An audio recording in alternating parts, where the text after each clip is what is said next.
Todo delito constituye un daño que padece la víctima.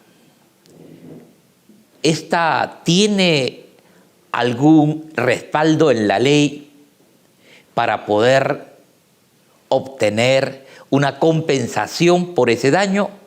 Porque claro está, si bien puede sufrir una lesión, puede quitársele la vida, puede perjudicarse su patrimonio, todos estos diferentes efectos tienen también una cuantificación económica y constituyen igualmente un menoscabo para ella. ¿En qué medida, pues, el sistema jurídico ha considerado este tipo de efectos negativos que perjudican económicamente a los agraviados por un delito? Es el tema que nos interesa desarrollar en esta jornada. Para tratarlo, tenemos el honor de contar con una grata visita de un colega y amigo de muchos años, maestro universitario, y que es uno de nuestros más claros exponentes en materia penal y procesal penal, cual es el doctor César San Martín Castro, a quien le damos la bienvenida, agradecemos su presencia y le formulamos la pregunta que es, si se quiere, la motivación de este programa. ¿En qué consiste la reparación civil? ¿Quiénes tienen derecho a acceder a ella? ¿Qué aspectos comprende la misma? Muy bien, muchas gracias por la invitación. Y la reparación civil es sustancialmente, según la última reforma del artículo 92 del Código Penal, es un derecho que corresponde a las víctimas de la comisión de un delito en tanto éste ha ocasionado un daño a la persona, un daño que afectan sus derechos. Nuestro Código Penal, ya desde siempre, nuestro ordenamiento penal desde siempre, nos dice que tanto el delito, la reparación civil, se trabaja, se une a la sanción penal. Desde luego, existen diferencias fundamentales entre la acción civil, que es ex daño, y la acción penal, que se refiere a vulneraciones de bienes jurídicos. Y esa necesidad y ese reconocimiento del derecho, y en tanto se entiende que por lo general un daño, un delito genera daños, es que por razones de economía procesal se ha dispuesto siempre que en el proceso penal se pueda instar conjuntamente la búsqueda de la sanción y la búsqueda de la reparación civil. Nuestro Código Penal le da un marco preciso, pero limitado, a la reparación civil y solamente comprende la llamada acción restitutoria, devolver el bien que como consecuencia del delito fue despojado la víctima o su propietario, reparar si este bien ha sido afectado y finalmente lo nuclear, que es la indemnización por daños y perjuicios. Daños que de carácter patrimonial, lucro emergente, daños y luego también el daño extrapatrimonial que tiene que ver con el daño moral y el daño a la persona.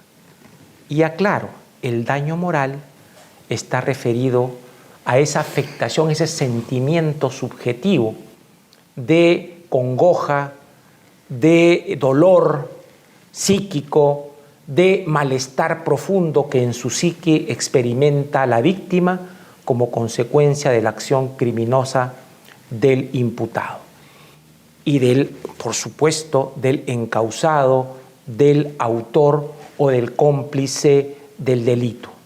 Y luego tenemos el daño a la persona, que es aquel daño existencial que se refiere a la afectación de sus posibilidades y sus planes de vida, su futuro proyectado y que ha sido afectado por la comisión del delito.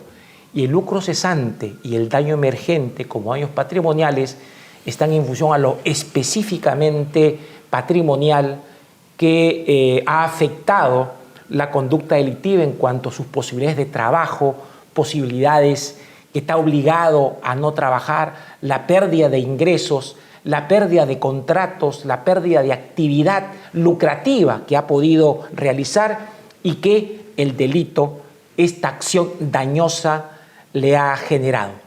Y por eso es que el Código, bajo un concepto de origen francés, siempre dice: hay que hacer una acumulación heterogénea entre lo penal y lo civil por simples razones de economía procesal.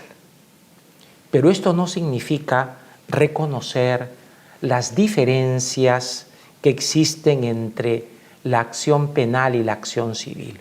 La acción civil es de carácter privada, es de carácter patrimonial y por tanto uno puede transigir, uno puede renunciar y uno puede optar por presentar su pretensión civil en el propio proceso penal o, si lo tiene a bien, puede presentarlo independientemente en un proceso civil.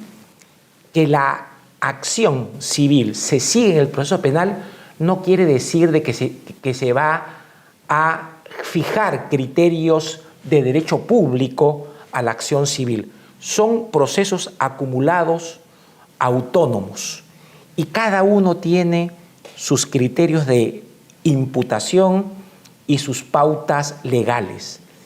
E incluso no hay prejudicialidad porque las reglas de prueba son diferentes en lo civil y en lo penal.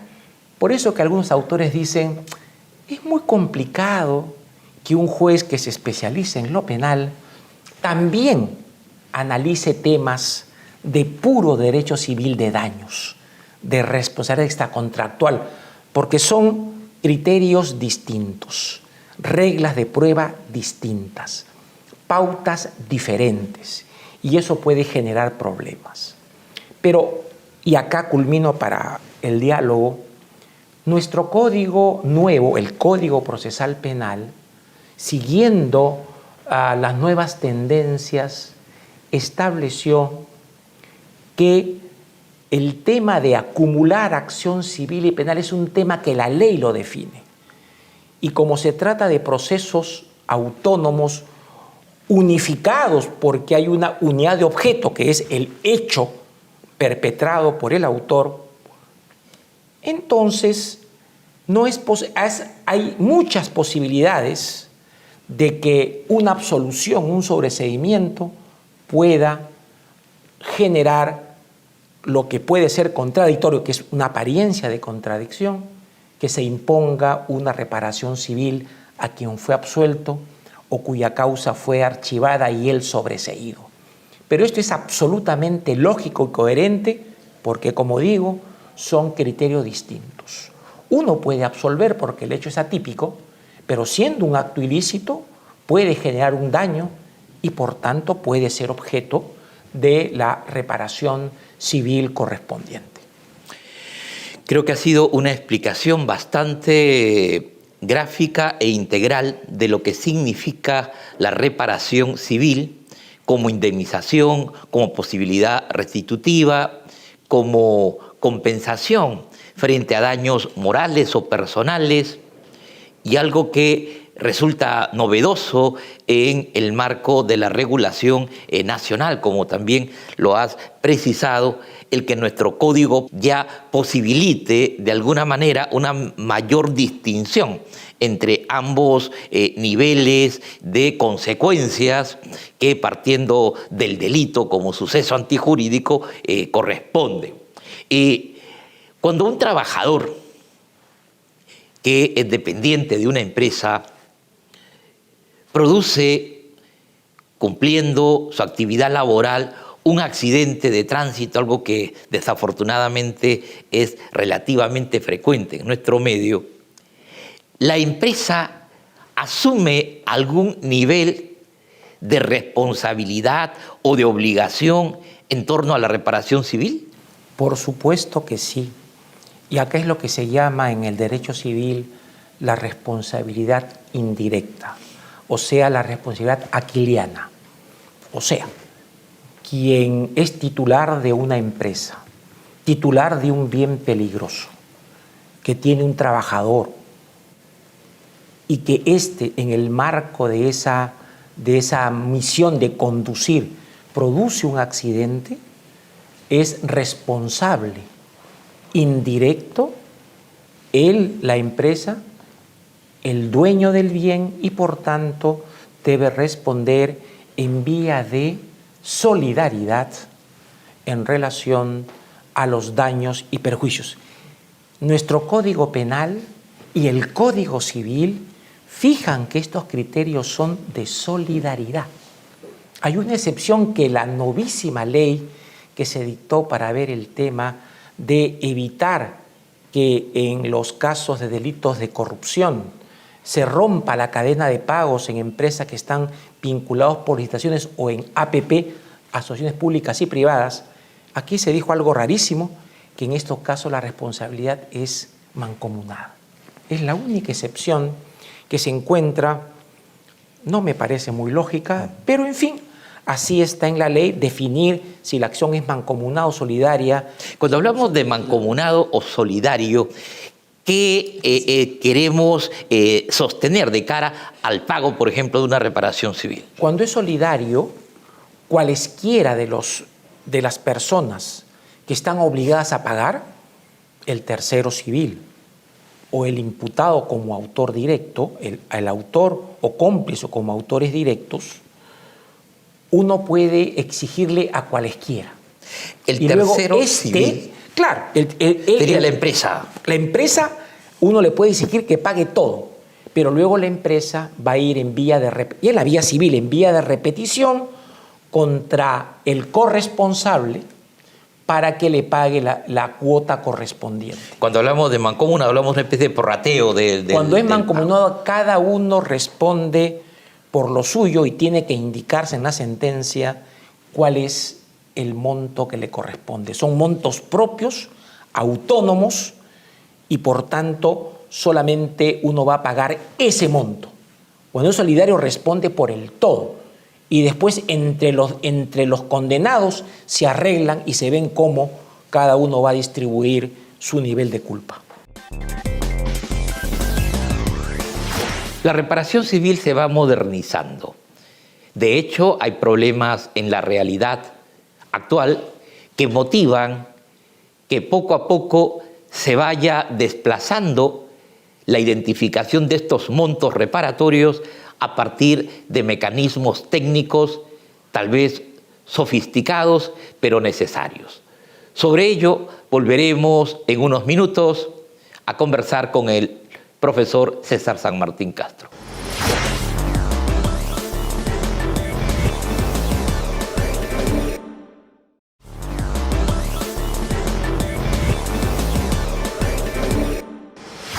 En la gran mayoría de casos, esta reparación civil se representa en una cantidad de dinero, ¿no? Es una cantidad de soles que va a ser amortizado por el condenado, por el sujeto que resulta responsable del daño ocasionado. Hay algunos criterios, mencionabas algunas reformas recientes, hay algunos criterios o en la experiencia larga que tienes en la judicatura que se puedan señalar como importantes para medir una reparación civil. Mencionaste el hecho del daño a la persona y el proyecto de vida, por ejemplo. ¿Qué otras pautas se dan? Hay, para los efectos de la mensuración, hay dos pautas según la naturaleza de los daños. Cuando se trata de daños patrimoniales, lucros de entidad emergente, tiene que haber una prueba concreta. tiene que haber una prueba específica para determinar qué contrato perdió, ese contrato cuánto le representaba, ¿no es cierto? ¿Cuánto tiempo dejó de trabajar? Esa lesión, ¿cuánto tiempo le impidió ejercer actividad lucrativa? ¿Qué contratos como consecuencia de los hechos le generó como pérdida? Eso tiene que probarse a un nivel de prueba preponderante, que es el nivel del derecho civil, no es penal, que es más allá de tu duda razonable, diferente. Uno. Pero el daño a la persona y el daño moral es muy difícil, porque uno ya está pidiendo una prueba imposible determinar con medios de prueba específicos. Por ejemplo, los delitos contra el honor, ¿no? Claro, Porque afecta, claro. Se difama a Por alguien. supuesto. La ley dice, y la doctrina y la jurisprudencia que hemos dictado, incluso la jurisprudencia de las salas civiles de la Corte Suprema, acá la ley dice hay que ser razonables. Y los criterios objetivos, las pautas objetivas de razonabilidad, tienen que ver, por ejemplo, con el nivel de la agresión, tienen que ver con las calidades de las personas, tiene que ver con su posibilidad de exponencial de publicidad o no. En fin, hay una serie de pautas que el caso concreto va a ir indicando, pero obviamente tenemos que analizar en función a las repercusiones concretas que el caso da, y eso tiene una disimilitud en función a las características de cada persona, a las características del agresor. No es lo mismo una persona que sale y se vale de su imagen y de su cuerpo en las exposiciones y, por ejemplo, en televisión, que otra que no lo tiene. En fin, esos puntos son los que el juez y los abogados tienen que tratar de evidenciar a los efectos de que tengamos pautas razonables, ciertamente objetivas, aunque no tan duras, porque acá el criterio de la prudencia y el criterio fundamental de la posibilidad de que el juez tenga un arbitrio mucho mayor, muy subjetivo, se da. No se puede pedir menos. Hay situaciones en las cuales no hay cómo, uno no puede pedir a contrapelo una prueba concreta, sino acá se ven lo que se llama estimaciones. Parte de ello quizás es lo que ha generado controversia en el mundo jurídico, en el mundo político de nuestro país en los últimos meses, cuando se ha planteado las posibilidades de indemnizaciones a las que puede aspirar el Estado, siendo perjudicado, y esta es la posición que ha sostenido, por ejemplo, la Procuraduría del Estado, en aquellos casos donde la corrupción ha generado un trastorno de las contrataciones, de las licitaciones, etc. Y se pretendía organizar una especie de regla matemática o cuantitativa para poder proyectar. ¿Qué opinión te merece este procedimiento? ¿Es factible? A ver, sí, porque hay que tener en cuenta que en estos grandes temas donde hay unas indemnizaciones muy altas, obvias, daños profundos como consecuencia de contratos millonarios y de actividad ciertamente de corrupción sistémica y profunda, pues siempre se recurre a lo que dictan las mejores prácticas internacionales. Y esto dentro del sistema financiero, de economía financiera, de ingeniería económica y financiera, se ha expresado en nuestra legislación nueva que, primero, la ley lo que dijo es, eso se va a definir en el reglamento. El reglamento que lo ha dictado el sector de economía y finanzas es un reglamento inmenso que tiene fórmulas polinómicas. Y esas son las reglas que los econometristas y los financieros han trabajado. Si uno no es un iniciado y no sabe de finanzas y sabe de cálculos financieros, pues no va a entender nada.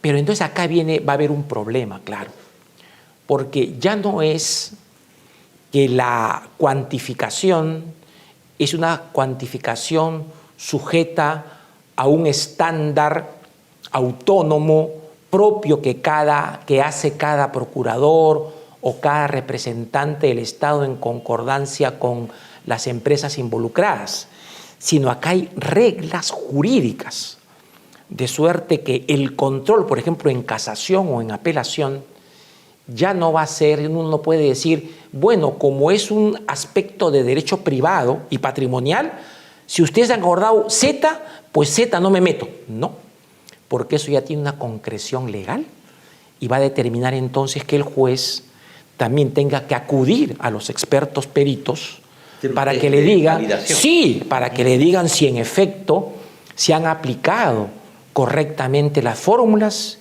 y que las pautas, los montos han sido los que corresponden y sobre ellos ha habido una adecuada aplicación de orden matemático. Esto es algo muy complejo, pero yo entiendo que así es que se hace en las sedes internacionales, las mejores prácticas en este tipo de casos, sobre todo cuando hay grandes temas de indemnización por daños, cuando involucran aspectos muy complejos y de mucho compromiso económico, es que se recurren a estos sistemas para evitar casualmente irregularidades y que los agentes económicos no planteen o no logren situaciones de ventaja indebida.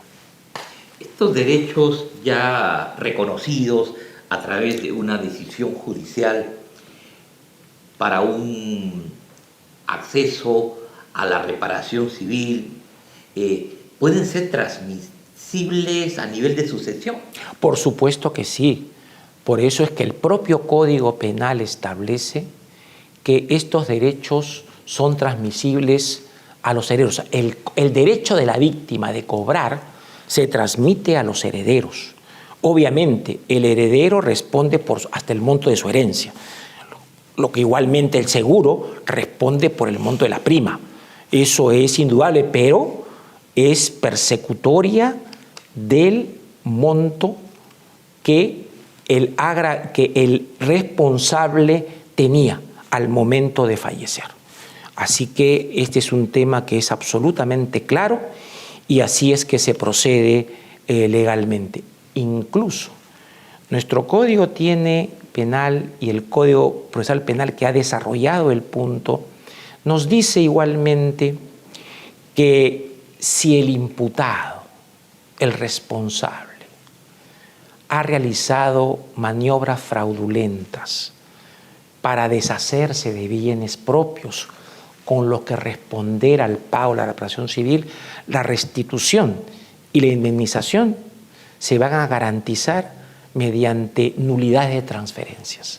Ese es un punto que la última reforma del año 2018 del artículo 92 así lo estipuló, con lo que hay un marco muy claro, primero de que todos los bienes del condenado responden. Su fallecimiento no determina la extinción de este pago, sino que se transmite inclusive a los bienes que son materia de herencia. Ese es un dato fundamental. Muchos han considerado que una de las falencias de la justicia penal radica en la escasa capacidad técnica de sus jueces para decidir problemas relacionados con la reparación civil. Las notables diferencias entre los montos que puede obtener un afectado en un juicio civil frente al que se le fija en un juicio penal son pues la razón importante de estas críticas. Conviene en el futuro pensar en desplazar definitivamente la reparación civil hacia la justicia especializada. Debe, por el contrario, afinarse el manejo técnico de las normas del Código Penal que tratan de ella, capacitando a nuestros jueces, ver cuál de estas opciones resulta ser la más importante, pertinente y factible en nuestro país, es lo que vamos a tratar luego de los siguientes mensajes, siempre con el profesor César San Martín Castro.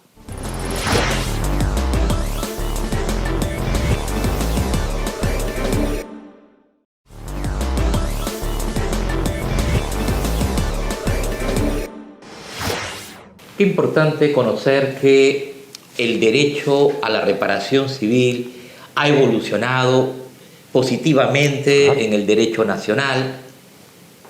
La realidad también diferente que ha acompañado a estas normas a lo largo del tiempo ha obligado a construir modelos de atribución, formas de cuantificación del daño, mecanismos de exigencia que respondan a la naturaleza de casos tan complejos como los que hoy están conectados con la corrupción de sistema y también con las agresiones de género, etc. Hay pues un cambio significativo en el derecho de daños representado en el ámbito penal por la reparación civil. Y hay dos especialidades que son muy importantes.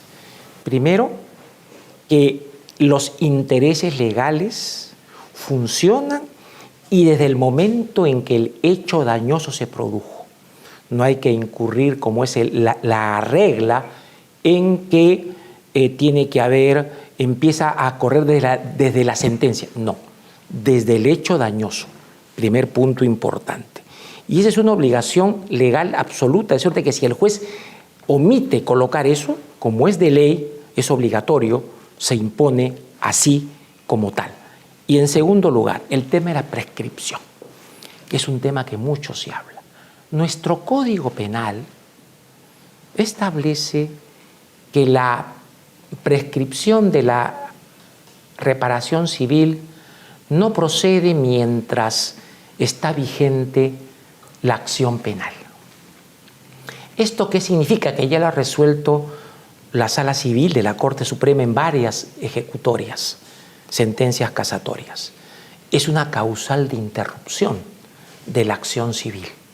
Entonces, desde el momento en que el hecho dañoso se produce y hay proceso penal, hasta que éste no prescriba, recién a partir de ahí se cuentan los 2 años. Hasta que termine, concluye. Hasta que concluya. Y se cuenta luego 2 años.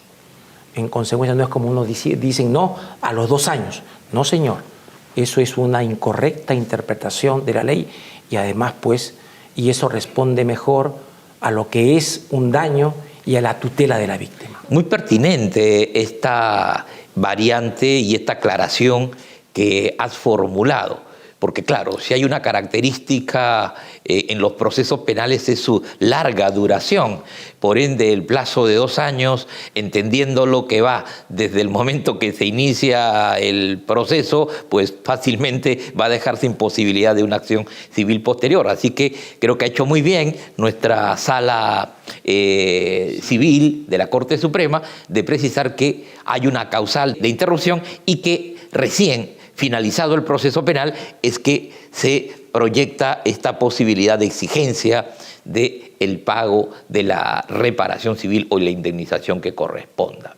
Pues bien, hay pues una línea de temas que podrían derivarse de toda esta problemática y que nos lleva al inicio de nuestro diálogo, donde con mucha preocupación señalabas algo que también personalmente ha sido uno de los puntos de discusión que siempre me he planteado a la hora de pensar en la reparación civil.